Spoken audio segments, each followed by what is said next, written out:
About Warren's mom today, and Warren. So Warren's going to do 95% of the talking, and he's going to do 100% of the singing. I'm just going to get him. I'm just going to get him started with a couple questions, and we're going to go sequentially today. We jump around a lot, but today we're going to go sort of sequentially. So Warren, let's start with Carrie's mom. My mother was named Carrie, a wonderful woman. She was the daughter of an ex-slave. This is Carrie.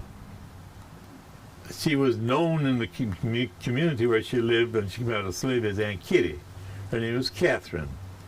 She was the answer to how African Americans were treated in those days, for medicine, for a lot of things. She was the closest thing to somebody who could provide some kind of soothing if a person got sick. Everybody called Aunt Kitty. If somebody got sick, go call Aunt Kitty. If somebody died, because they used to, those days, the family laid out their own bodies in the homes, go get Aunt Kitty. If a woman's ready to have a baby, go get Aunt Kitty. In fact, Aunt Kitty delivered me. And out of the 12 kids in my family, Aunt Kitty delivered 10 of us.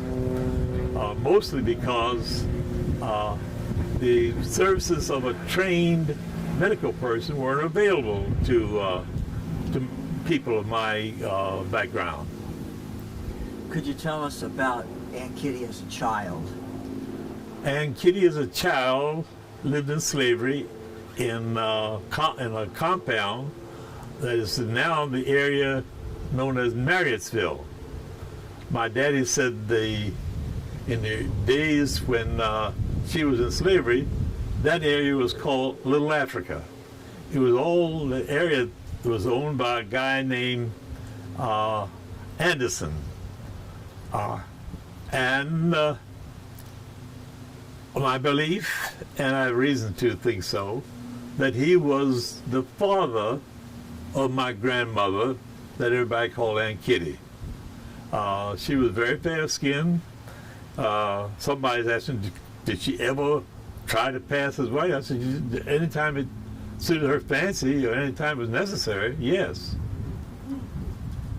So, as a child, as a slave, she would have looked like a little white girl. Yes.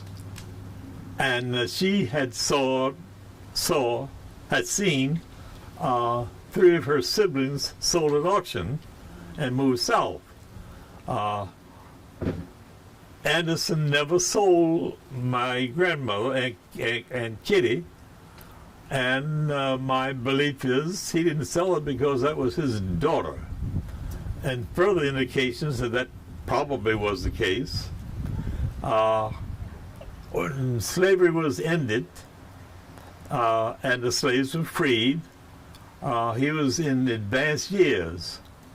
And not too long after Aunt Kitty had moved away and married a man who really was working for her release from the slave owner to take as a wife, which was not uncommon in those days.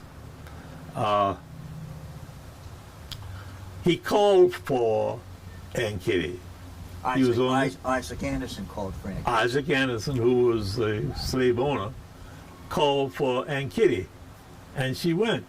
And I think that it was further recognition that that was his daughter, and she recognized that was her father. So she went to comfort him in his dying years. And had they had any contact over the years before that, or they were estranged from each other? I think primarily that's the case. He was in advanced years, and he didn't have much contact with anybody. And most of the slaves had no reason to be enamored to him because they were always on the verge of moving somewhere. as a result of a sale. Did you mention that his business was slave dealing? His business, he didn't do any farming or didn't raise a product. His business was buying and selling slaves. He would meet the boats as they came in Annapolis and buy slaves off the ships and would house them in his compound in what is now known as Marriottsville until he could ship them south or wherever somebody wanted to take advantage of his of the service that he offered. And his offer was to supply the manpower for a price to anybody who was in the market and would go to the auctions to buy some new hands to work his land. So how did Kitty finally get free? And Kitty was freed when the slaves were freed, but during the latter lot of years of her in slavery, she was being bought by a guy named John Dorsey. In those days, a freed African could buy a bride from a slave owner, and he was in the process of working it out with Isaac Anderson so he could have her free to marry. But slavery ended before that occurred. But she joined him after slavery was declared ended, and they built a house in what is now Bushy Park. In the early days, it was known as Bush Park, and the reason probably was that the land that was set aside by planters who owned it and slave owners who owned parts of it, they set aside this tract of land so that these ex-slaves and other freed African Americans could establish dwellings. And my grandmother, Aunt Kitty, and her and the gentleman who finally ended up with her as his wife, John Dorsey, they were a part of this community, and they raised 12 kids there.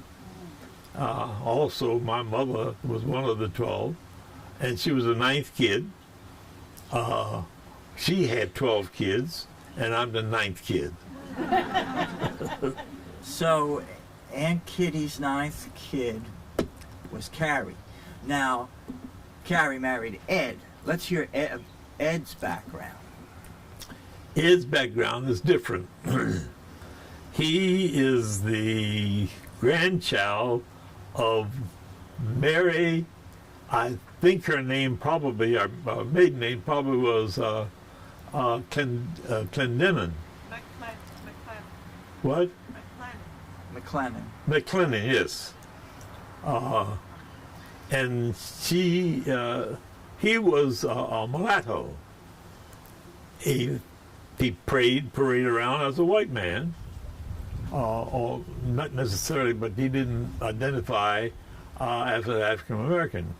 He worked for a farmer in Montgomery County, and a young lady named Mary, probably her last name was Clendenin, McClendon. He forgot what I was going to say. He married her. Yeah, he married her. His name was Mad Savoy. And several people asked my daddy, well, how do you spell Mad? My father said, I don't honestly know, but I think it was M-A-D-D. And that was his name. And he was the father of Aunt Kitty. Not Aunt Kitty. He was the father of Ed's mom. Ed's mom. Ed's mom was Georgiana. And she married a guy named Mad Savoy. And my lineage has evolved from there. And just like Aunt Kitty, Georgiana could pass as a white woman, correct? Yes, she indeed could. And she did when it suited her fancy. But she died as a very young lady. She was only 37 when she passed away. So tell about the 5 kids and what happened to them when she died. When she died, there were 7 kids who survived. 2 older ones were girls, and they got married. It was not unusual for girls to marry as teenagers. And they'd moved away. One name was Emma. She moved in the Washington, lived in Fairmount Heights, which is just outside of the D.C. And the other moved in a place not too far from here, off of Gate Road, in some very unproductive land, trying to farm it. So, there were 5 kids, right? There were 5 kids. The older sisters took one. Nobody took your dad. The older one, Emma, took Hattie, who was the youngest. She was a girl, and was raised in mostly in the D.C. And the younger, the next oldest child was Rose, who had married Gus Rubottom, who they lived on some rather unproductive land not too far from here, off of Roebuck Road. And she took the youngest boy named Ben, that left Ed, and nobody took Ed. How old was Ed? He was about 14 years old. And he raised himself. Ed was my father. And he sort of raised himself. He migrated to the Baltimore area, which was not unusual. People who grew up in Bushy Park couldn't find any employment, and they would venture out to joining communities. Mostly, a lot of them ended up in Baltimore. That's where he had spent most of his life. But he traveled a bit. Even he said he'd travel west, past Frederick, where I presently live. But he raised himself. He picked up a lot of skills along the way. Now, Ed, my daddy, had a brilliant mind by anybody's measurement. He never had the opportunity to go to a formal school. He was self-educated, but he was a smart dude. And during his rearing himself, mostly in Baltimore, he picked up skills. One, he was a pool shark. Some of you know what that means. And I surmised, and with reason, that he picked up the skill by hanging out in pool halls, sometimes for a place for a night's sleep or something. And he got to be very proficient at it. And I think that he used to help support himself by taking on all comers, playing pool. Well, my daddy had a brilliant mind. He could do anything that he put his mind to doing. So, how did Ed and Carrie end up together? They knew each other in their very early life. But my daddy, who raised himself and often was out gallivanting around the world, he had the idea that, I've heard him say that he thought that every little pretty girl was his. And Carrie was a pretty girl, no doubt about it. That's not Carrie. Yeah, there she is. This is 16 years old, but right before her wedding. She's a pretty girl. And Ed eventually ended up marrying her when she was about 18, and he was in his 20th year. And then ultimately they moved to the Sykesville area, right? And why did they do that? My daddy was a Rolling Stone. You've heard that. You've heard the song. My father was a Rolling Stone. My dad was a Rolling Stone. and he gallivanted a lot. After he married Carrie, they'd venture around. In fact, they'd ventured as far as Northern Virginia. My daddy found a job on a dairy farm, and they lived in the tenant house, which was a house up on pigs. Some of you have know well what that image would conjure up. And he worked on the farm, and Carrie, and she only had the one boy then, Clifton, the oldest boy. They would be there in the house during the day. And according to her, one day she heard this knocking on the door. Now the house was on pegs, and she went to the door, nobody's there. But the knocking didn't stop. So she went outside, looked around, looked under the house, nothing. And when Ed came home, she was telling him about it. And Ed didn't know whether or not that was completely accurate, but he decided that he would, after milking, he'd come back home and stick around and see what happened. And, almost with deliberation, a knocking on the door when Ed was there. And he went to the door, nobody's there. So he goes outside, looks around, nobody. Looks under the house, nobody. So what do you think he did then? In those, huh? He moved away. In those days, you could rent a team of horses and a wagon. Got him a team of horses and a wagon. They only had one kid then, put them in the wagon, put Carrie and Clifton in the wagon, and he took off. He wasn't going to live someplace where he couldn't explain happenings like that. So he took off. But it was part of his nature anyway, because he was a Roman man. Had been from the time that his mother died. So they ended up living with a sister on Obrecht Road, right? Yeah, when they left Virginia, where these knockings had occurred, they were headed back, really back to Bush Park. But he didn't have any real ties there, except that's where he grew up. But he had a sister, Rose, who lived on a little farm, not very productive, not too far from here, off of Bulwark Road. And he ended up there. He only had he had one kid when he left Virginia, and on the way back, really his destination that he had in mind was back to Bush Park, but his sister Rose lived off of Obrick Road, and she had a place he thought perhaps he could hold up for a while. And so that's exactly what he did.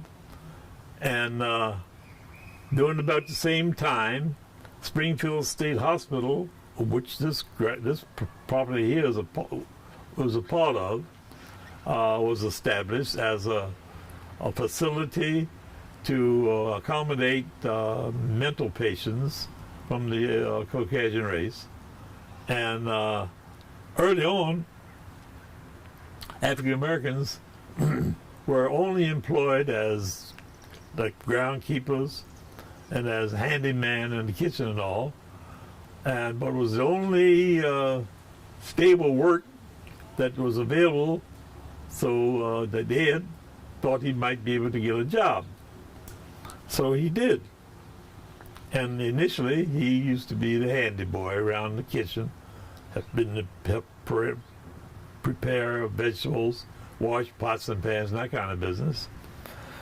But the lady who was the dietitian who was in charge of the kitchen found out that my daddy Ed, he could do more than just wash pots and pans. He was proficient at preparing meals for large groups of people. And she found out that he could do a better job than some of the people they hired as cooks. So she gave him a chance. And he started out as a cook in one of the units in this area in Springfield State Hospital. And the only stable job my father ever really had, maybe in his lifetime, I've told you he raised himself, he roamed a lot, and he worked for a while until he get to the point where he couldn't tolerate the kind of treatment African Americans used to have to take from those who supervised in those days. And he was not a violent man, and he would take it as long as he could before he'd quit. So he worked the longest stretch that I know of for about 10 years at this at one of the units here on these grounds, as a cook. Now, during that period, he acquired the house where you grew up. Yeah. How did that come about? The man who owned the property where I grew up, name was Brown. He owned, and Brown owned quite a expanse of ground there, and but his skill and what he made his money at was carpentry. He was a carpenter here at Springfield, and so Ed and A.C. Brown paths crossed on, I guess, on many occasions, and Ed used to talk about some place of his own, and Brown wanted to sell the place he owned, which is on what is recognized even today as Oklahoma Hill. So Brown wanted to move down in the town proper and go in business. So he and Ed talked about it, and eventually they struck a deal. Brown told Ed, I can let you have the place, everything. The house, the buildings, the animals, had farm animals, all of it for $3,200. That was back in 1920. A little over 45 acres of ground, and a house, and the buildings that necessary to house animals, and to operate sort of a small farm. So they came to the deal, and Ed sought financing in the town of Sykesville. Nobody would lend him a penny. He had gotten enough because of his frugal ways. He had saved up a little over $1,000, and he needed to borrow the rest. But nobody in Sykesville would let him have anything. So A.C. Brown and my father ventured as far as Manchester. Some of you know where that is. And they found a bank that would make him a loan on the place for an interest-only loan. Some of you know what that is, don't you? I don't know, like maybe it's still available. I don't know. It's like rent, not good. It's like rent, basically. That's But yes, it is. It was only $40 a year, right? $40 a year. So, and my daddy never paid it off. My mother finally did pay it off. Okay, so they got the house. Yes. And very shortly thereafter, they had a child, and that was you, right? In 1920, they moved there in June of 1920. In November of 1920, Warren Dorsey was born.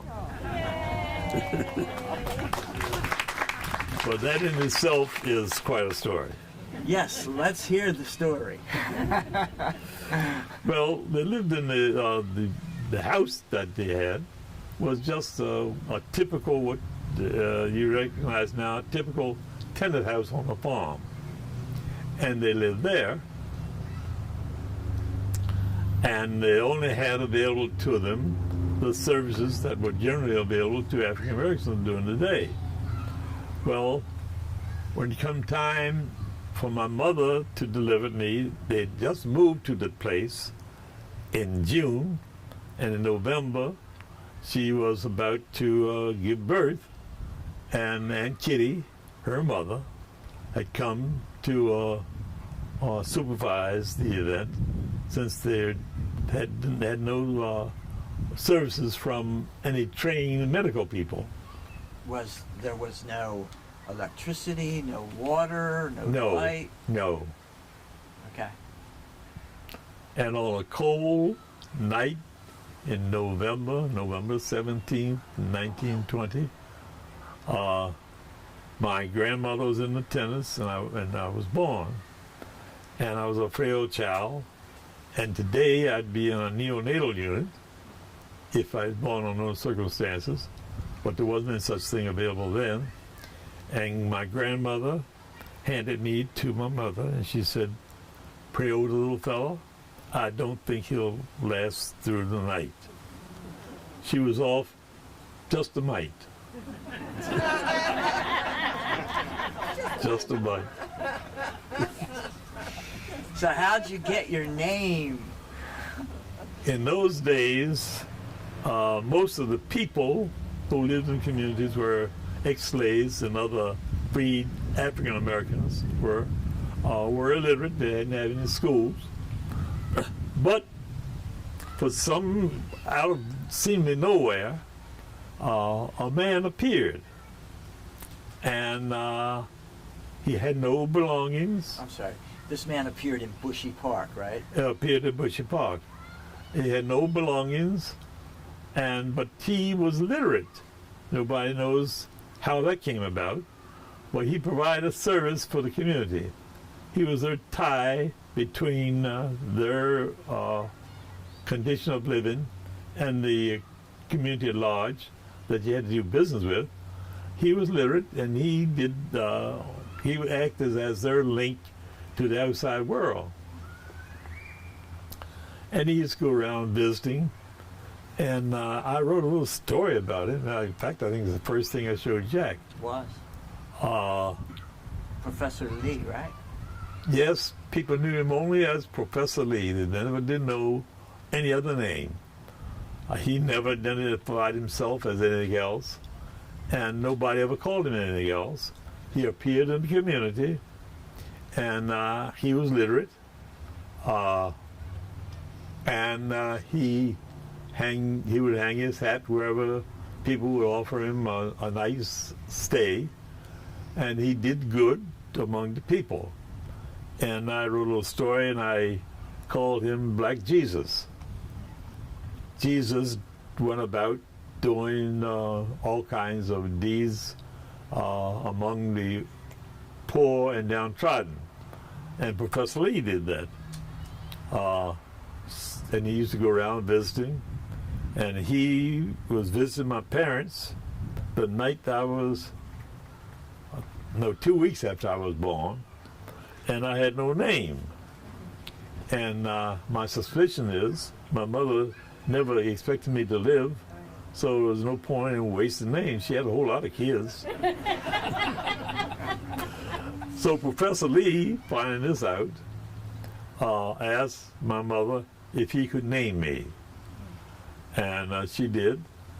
There was one of the America's most famous presidents elected that November. And I bet you all don't even remember who he was. Warren Harding. Warren Gamaliel Harding. And Professor Lee said, "Can I name him?" And Ken said, "Yeah, you can name him." And he gave me my name, Warren Gamaliel Harding. I've been called that ever since. Well, that's not the only thing I've been called. Well, I was called that. Are you proud to bear the name of Warren Gamaliel Harding? Yes. They also called you Tom, right? Your dad gave you the name Tom. In the early days, when I was still a toddler, I was 2 years old before I could walk. I used to crawl around in the dirt because I was born prematurely. And well, my daddy used to recite a little-known nursery rhyme. It goes like this: "Little Tommy Tittlemouse lived in a little house. He caught fishes in other men's ditches. Now, And he was, let me finish. So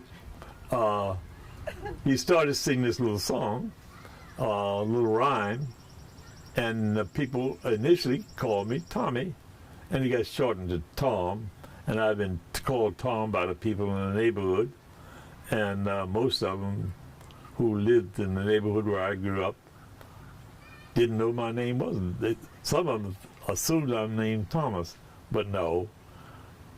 My daddy had sing this little ditty, Little Tom Tittlemouse, lived in a little house, he caught fishes in other men's ditches, and that's where all that came from.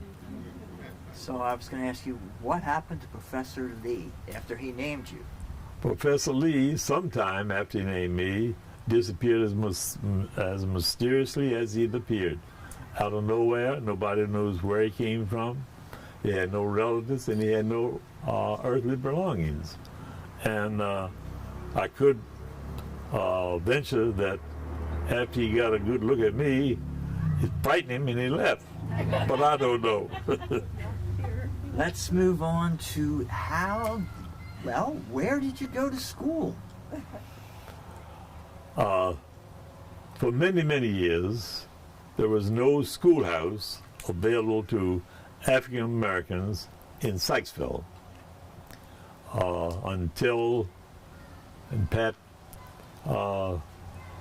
Greenwald knows this story a whole lot better than I do. The people in the community started the noise about not having any means of education. See, all of the adults of the community were primarily functionally illiterates. Now, this is on Oklahoma Road now. On This is not Oklahoma Bushy Road. Park. How many families were there? There were 14 families. How do I know that? I just do. Can I still name all of them? Yes, I can. But all of them, the last one moved away. She was my sister-in-law. No, I still have a niece who lives there in that area. But basically, they're all gone away. And we started, the first opportunity we had to go to school was a schoolhouse at the bottom of a hill, at the bottom of the hill that we owned.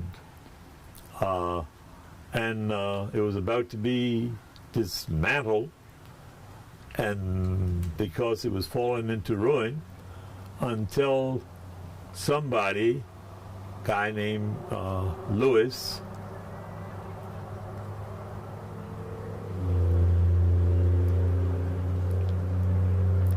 his name wasn't Lewis, Henderson. Well, who sold the land? No, Oh, who went to the schoolhouse? but he sold, the land was sold by the third mayor of Sykesville, if I'm not mistaken. We called him Asa Hefner. And he owned, he sold a piece of land that the community had been agitating about not having any school, and he built a school there. It was activated, and Pat Greenwald, if I'm wrong, blame her. It was activated in 1904. January 3rd, 1904. Wasn't much for school. The lady that came to teach probably had no specific training for teaching, but that's where we started the school. That's where I got my start.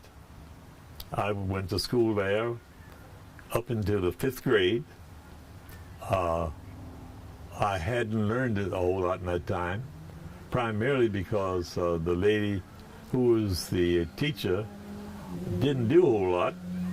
She was hired out of Baltimore. She used to ride the train on the B&O, which is mostly a commercial line.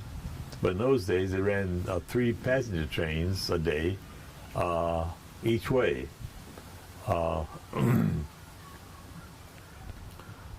But that's how we got started, and I went there until I was in the 5th grade, hadn't learned a whole lot, and the county decided that they were going to take the 5th, 6th, and 7th grades out of there and give them a better chance at education, a better school at Johnsville.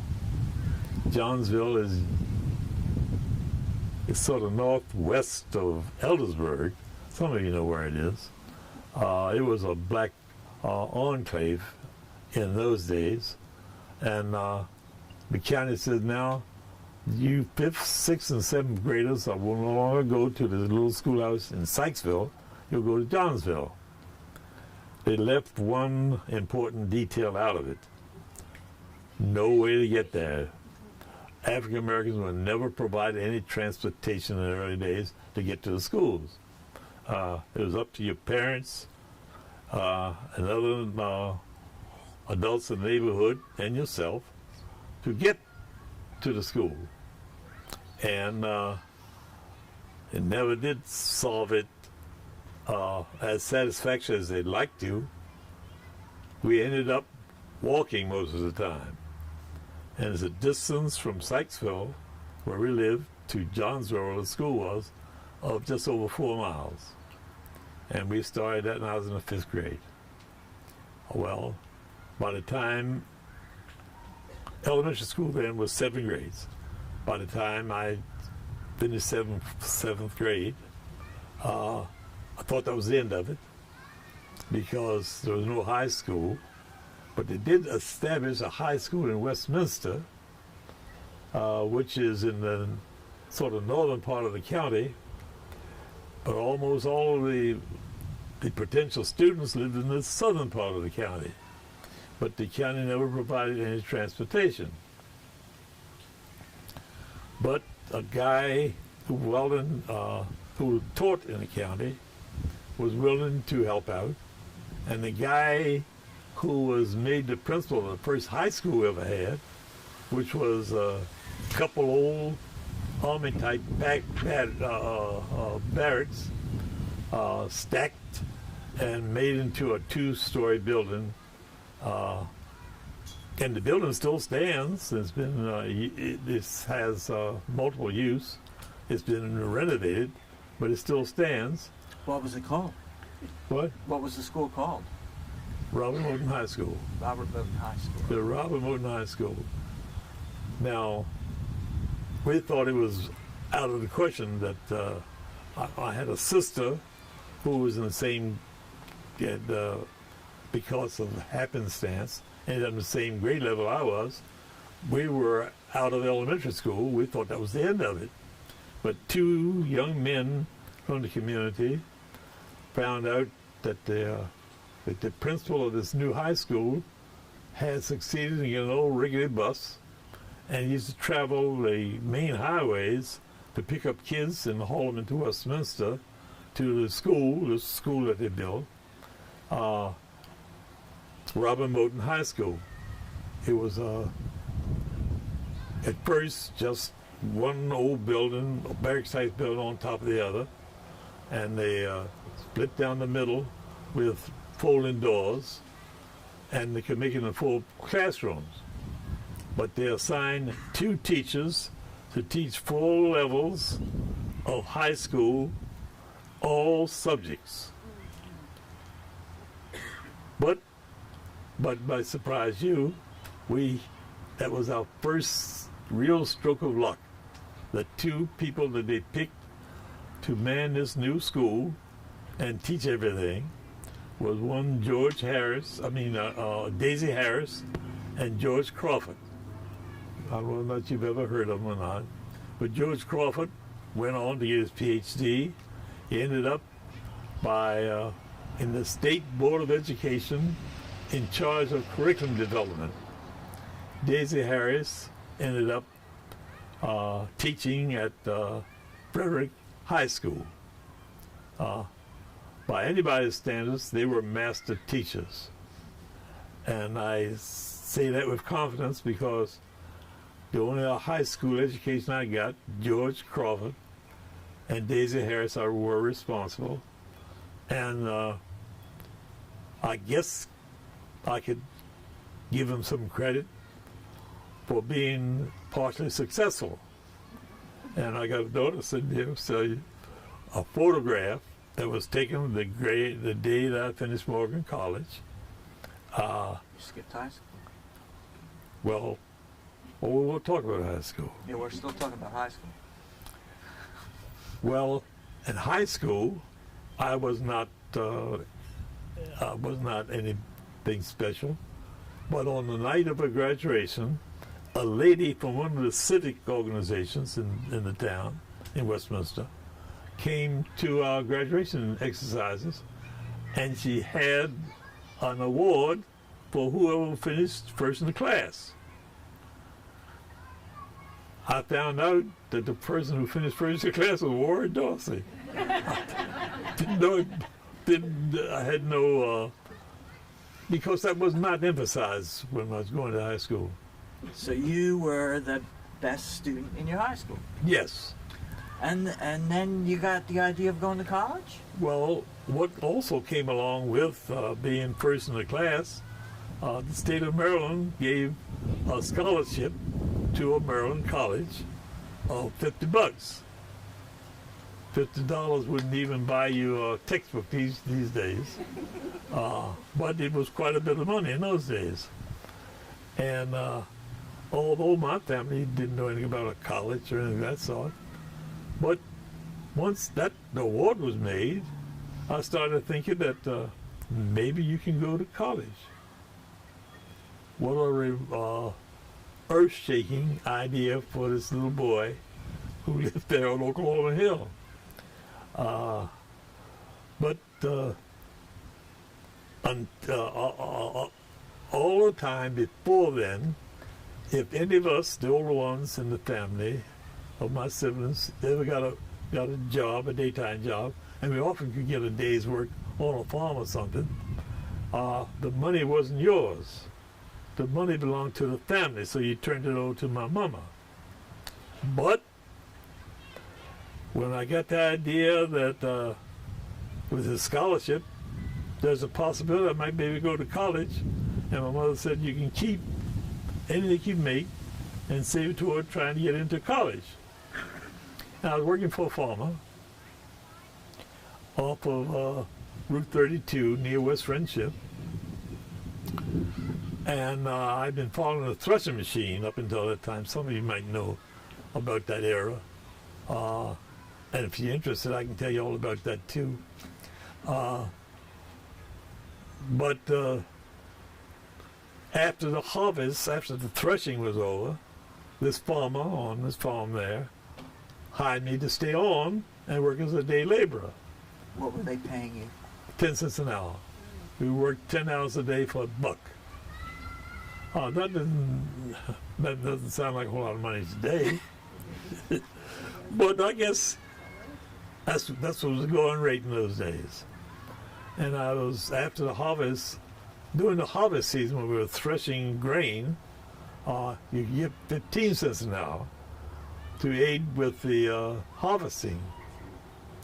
And but in the summer, the threshing was over, it was in August, and the last farm I worked on, threshing wheat mostly, wanted some day hands, and he hired me on to stay as a day laborer, 10 cents an hour. And I did a variety of things. Pitching hay was one of them. And when I got the idea that I might go to college after getting that scholarship, when my mother said, you can save whatever you make toward that end. And the old man who hired me had me out in the field getting in hay. We were pitching hay. Some of you might know what that's all about. Don't do that anymore, I don't think. So when I got the idea that with a little bit of scholarship and a little bit of money you were able to save, you might try to get into college. And when the old farmer came out to the field and we were getting in hay, and I got his attention. I said, "Sir, I'm going to be leaving at the end of the week. I didn't want to know what you're going to leave, boy. What you're leaving for?" I told him I'm going to try to get into college. What you going to college for? Don't need any college to pitch hay. So that's all you're ever going to do is pitch hay. And he's probably right. You don't need a college education to pitch hay. At least it didn't the way we used to pitch it. But I said, well, maybe one day I might be able to teach. That was one of the almost non-existent professional kinds of job that a African American could get who had finished college. And the boy in the farm looked at me just like I'm looking at that young lady who was with the media center, I guess. And he looked at me and said, "Boy, you know a nigger ain't got sense enough to teach." And from his point of view, I guess he was convinced of that. In retrospect, he probably wasn't able to do much. He probably didn't have sense enough to do much more than what he was doing, either. But that's a whole other story. Tell us about the day you left for college. Well, the day I left for college, I told you about my father. My father had a brilliant mind, never an opportunity to use his hidden talents. But he used to have these attacks. He said there were asthma attacks, and there might have been, I don't know. But they seemed to come at convenient times, whenever he wanted to control the situation. And mostly control my mother, because if she had opportunity to maybe go visit one of her relatives, one of the boys who got in a car, we're going to take her, he'd get in one of these almost death-defying fits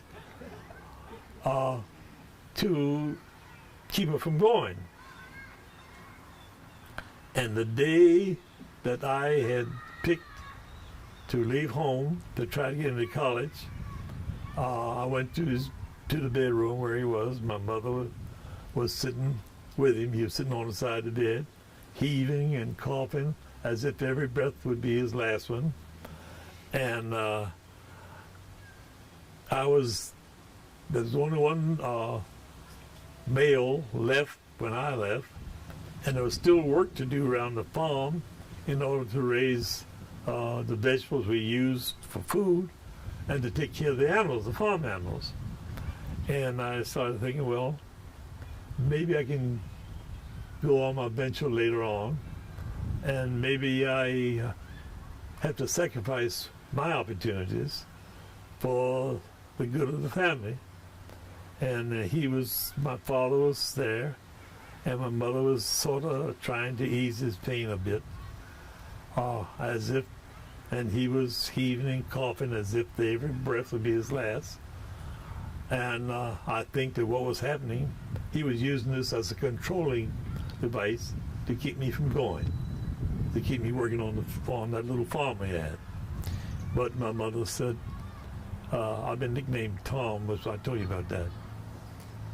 She told me, she said, "Tom, you go on." I left home. I had a bag, sort of a card kind of a little suitcase with everything I owned, clothes, maybe a change of clothes. And my mother said, "You go on." So I took off from where we lived on Oklahoma Hill to walk down the road to the main street, and a guy who was in business with Marion Harris, some of you might have heard of him, the Harris department store operated by Marion Harris and his sister Margaret, and Henry Forsyth, who once had a store of his own, but it burned, and he had bought interest in the Harris store, and he used to go to the wholesale markets to pick up stuff to sell in the store. And I knew that. And so I had approached him about giving me a ride to Baltimore. And he said, "Yes, if you're down here when I get ready to go, it'll be around 5 o'clock in the morning, I'll take you to Baltimore. So the day I left home, with my little bag, but one change of clothes, and I walked down the road to Sykesville, got a ride with Henry Forsyth. He took me to Baltimore and let me out on Pratt Street and Fulton Avenue. Some of you might know, if you know much about Baltimore, you may have somebody where it is. He's way downtown. And I walked uptown with my little bag. I had a sister who lived in Baltimore, and she was teaching. That's a whole interesting story, too. She taught in the Baltimore school system. And she lived near North Avenue on Pressman Street. I walked up there. It's at least 2 miles. And I knocked on her door. And she came to the door. And I told you I was nicknamed Tom. And she says, Tom, I know why you're here. You're going to try to get into college. And she told me, my husband and I are not, they bought that little house, and he wasn't getting full week's work anymore. He worked for Sparrows, Point and Bethlehem Steel. And rather than lay its workers off, they give him sometimes 2 days a week, 1 day a week, and he wasn't making much. And he was taking everything they could scrape together to keep this little house. But she said, if you're going to try to get into college, I can guarantee you'll have something to eat and a place to stay if you can manage the rest. And that's how I got started on my journey. So what time are we at here? 3 o'clock? Wow. You have a sister here. Rosie. Oh, Rosie, yeah. And I have a nephew, Martin. I've got a daughter. Rosie, do you want to give a speech or sing a song or tell us No, indeed. That's my brother's world. Is that Paula Kay back there? Yeah, she is my niece from Baltimore. My sister Rosie, she's the only two of us left. I won't tell you how old she is, but Hey, I'm proud. I'm 95 years old. she's 95. And then made it up here. She snuck in, man. She was afraid I'd draw attention to it. So I think we can't just tell the whole story. Want to sing some songs? Or is there anything else? I was going to start with this. Yeah. We can all, and those who know it can sing along. Or just going to do the one verse. Did you hand verse. out some of the? Yeah, I thought we could have you sing the first verse, and then if we sing the first verse again, we could all join in. Okay. So, that. You're good? Sure. Lift every voice and sing.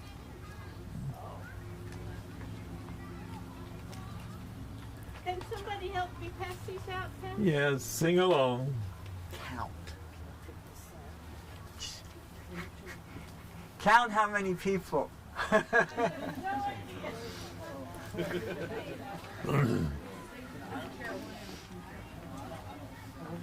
I know that there's some melodious voices out there, so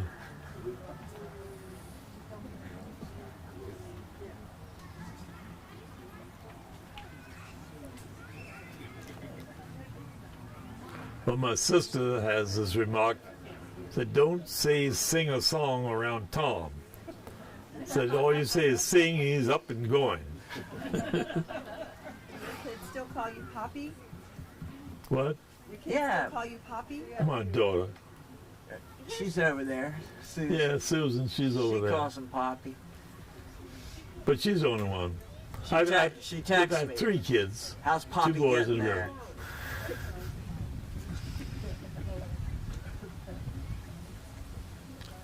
Okay, I'll sing it through and then we all join in.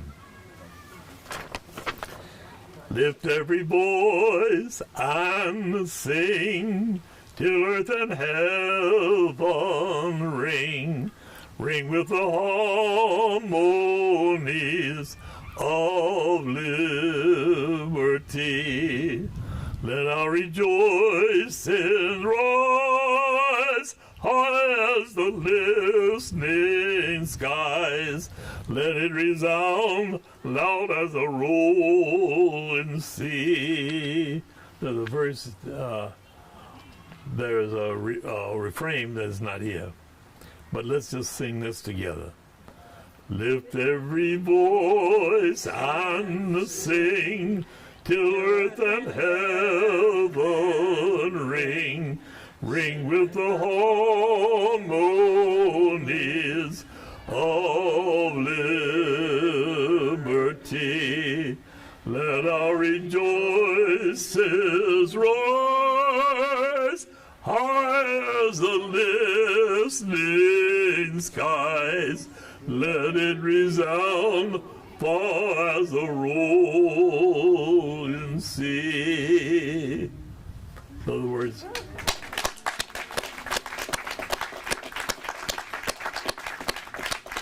Sing another one? sing another one. Yeah, how about My Way? I'll do My Way, but let's do something for. Okay. This is Sunday, and it's appropriate to do religious-oriented songs. So let's do You Lift Me Up. When I was down and oh, my soul was weary, when troubles come and my heart labored me, then I am still and wait here in silence until you come and sit a while with me.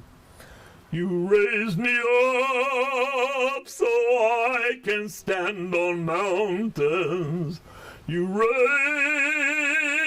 me up to walk on stormy seas. I am strong when I am on your shoulders. You raise me up to more than I can be.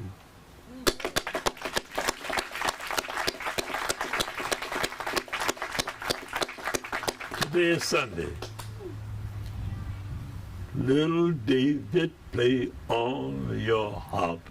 Hallelujah, hallelujah. Little David, play on your harp. Hallelujah. Little David, play on your harp.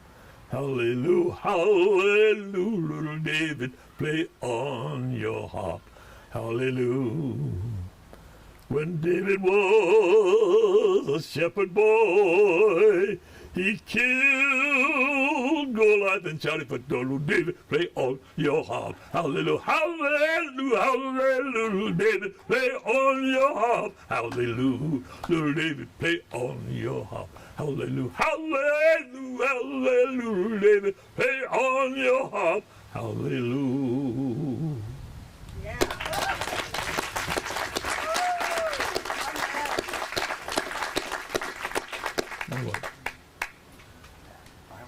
Were you going to sing a song for Stacy?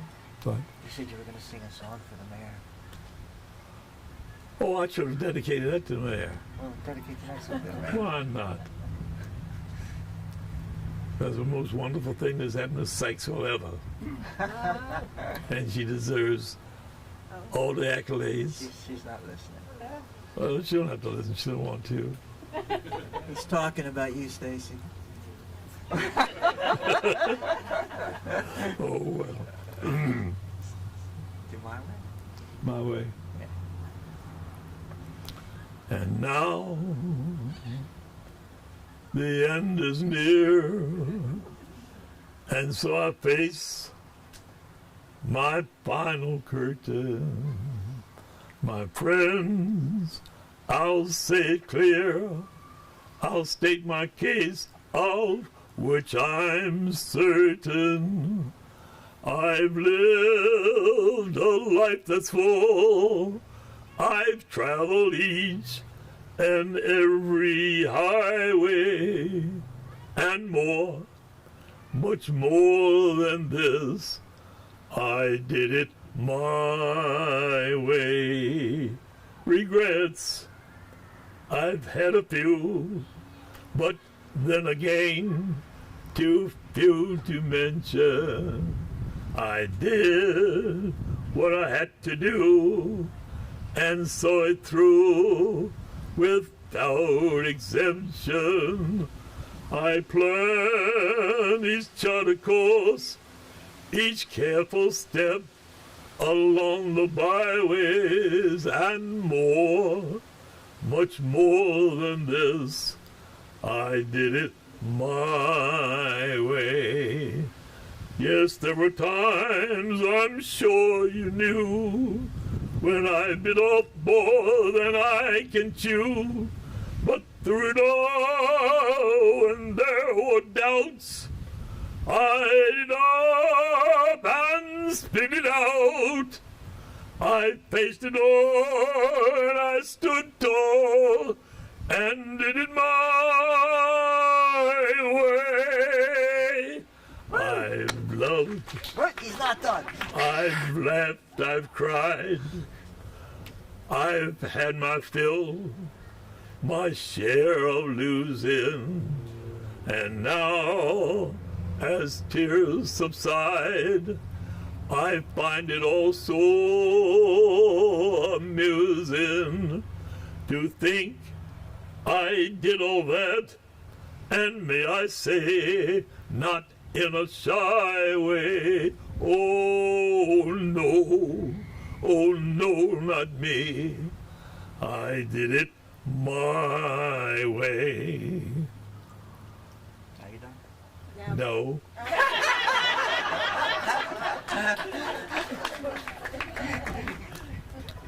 For what is a man? What has he got? If not himself, then he has not to say the things he truly feels, and not the words of one who kneels.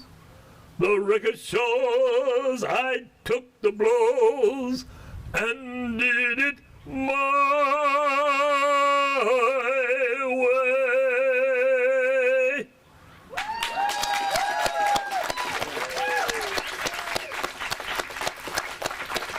I gotta get some.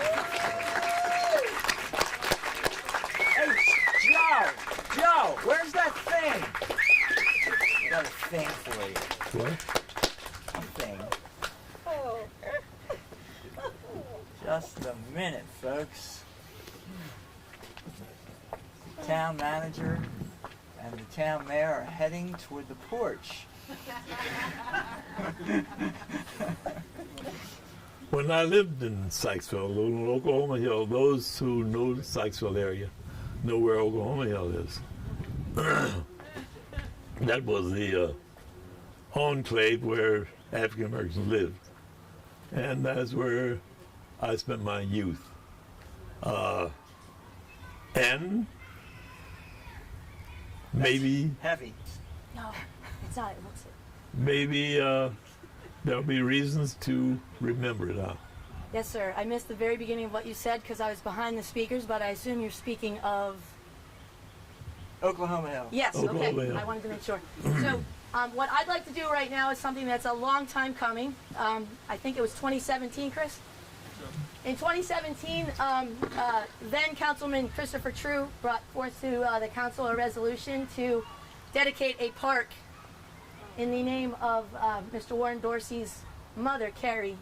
And today's when that's finally going to happen. And Oh, gracious. yes, sir. So this is Wow. Wow. Now that's just wonderful.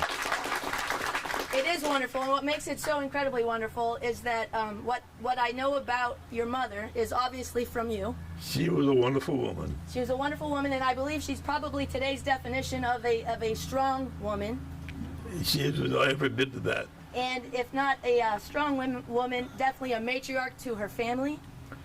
Yes, she was. And today's definition of a matriarch also includes a strong woman of a community or organization. And I think it's high time that Sykesville, oh, and something else, your mother always said, I believe, was there's going to be a better tomorrow. She used to tell us that we used to walk And along. She used to tell us that children, there'll be a better day tomorrow. and that's occurred, I think, starting today. Everyone that goes to that park down there, the brand new park that we are certainly proud and honored to call the Dorsey Park of Sykesville, will know a little bit about your history That's just wonderful. and our history. So thank you for carrying her legacy forward, Warren. Oh, gracious. Well, we're gonna go ahead. So there's a golf cart, which apparently I'm going to drive and Warren's going to ride in. I don't know. I have to think about that. Yeah, you have no choice. Rosie, you want to come? Yes, indeed. Oh, Rosie wants to come. All right. Okay. How about you, Susan? Well, I figured I would try. Okay, you drive. Okay. I'll take Warren and Rosie. I never drove a golf cart before, so but we'll give it a shot. So we're going to go down that way and under the tunnel and out where the park is. There's that on a big stone. There's 4 of them actually. Four They'll of be around them. all 4 sides. Very pretty. What's this one for? This one, very good question. Thank you. This one is yours to keep. Thanks. You're so welcome, sir. Oh, gracious. You're so very welcome. Thank you. So Richard, can I disconnect and get in the golf cart? All right. You can disconnect too.